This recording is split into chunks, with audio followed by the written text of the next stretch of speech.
ഒരു സിനിമയുടെ DVD കൊണ്ടുവരാനൊക്കെ ഇത്ര മെനക്കേടുണ്ടോ? അത് ദുബായിൽ നിന്ന് വരുന്ന ഏതെങ്കിലും ഒരു ഫ്ലൈറ്റിലോ ഏതെങ്കിലും ഒരു പെട്ടിയിലിട്ട് ഇങ്ങ് കൊണ്ടുവന്നാൽ പോരെ. ഒരു ഭയങ്കര കള്ളക്കടത്തൊക്കെ നടത്തുന്ന ബിൽഡപ്പ് എന്തിന്?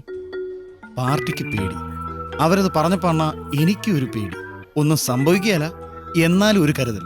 ഇനി അഥവാ എയർപോർട്ടിൽ വെച്ച് നമ്മുടെ സംഭവം എങ്ങാണോ ഒന്ന് ചെക്ക് ചെയ്താ അവിടെ നൂരിപ്പോരാൻ അണ്ണൻ്റെ ഒരു സപ്പോർട്ട് അത് മതി അണ്ണ. ഈ പേടി കുടുങ്ങിയാലത്തെ അവസ്ഥ അറിയാലോ. ഡേയ്, ഈ അടുത്ത ആഴ്ച ഇറങ്ങാൻ പോണ പടത്തിൻ്റെ DVD ഇങ്ങോട്ട് കൊണ്ടുവരണം എന്തിന്? പടം പൊട്ടിക്കാനാണെങ്കിൽ അതുപോലെ ദുബായിൽ നിന്നോ ബഹറിനിൽ നിന്നോ നെറ്റിലേക്ക് അപ്ലോഡ് ചെയ്താൽ പോരെ. ഇത് റിസ്ക് എടുക്കേണ്ട കാര്യമുണ്ടോ? അണ്ണ, ഇത് വേറെന്തോ വലിയ കളിയാ. അല്ലേ പിന്നെ ഇത്രയും കാശ് തന്ന് എന്നെ മനാഫിനെ ഈ ജോലി ഏൽപ്പിക്കൂ? ഇത്രയും കാശാ? എത്രയും കാശ്? അണ്ണാ സെറ്റിലാവാനുള്ള കിട്ടുമണ്ണ. പിന്നെ നമ്മുടെ ആ പുതിയ കട തുടങ്ങുകയും ചെയ്യും. നിനക്കൊന്നൊരു വിലയില്ല അല്ലേടാ.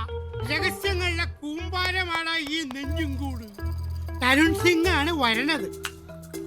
ഭയങ്കര രഹസ്യമായി.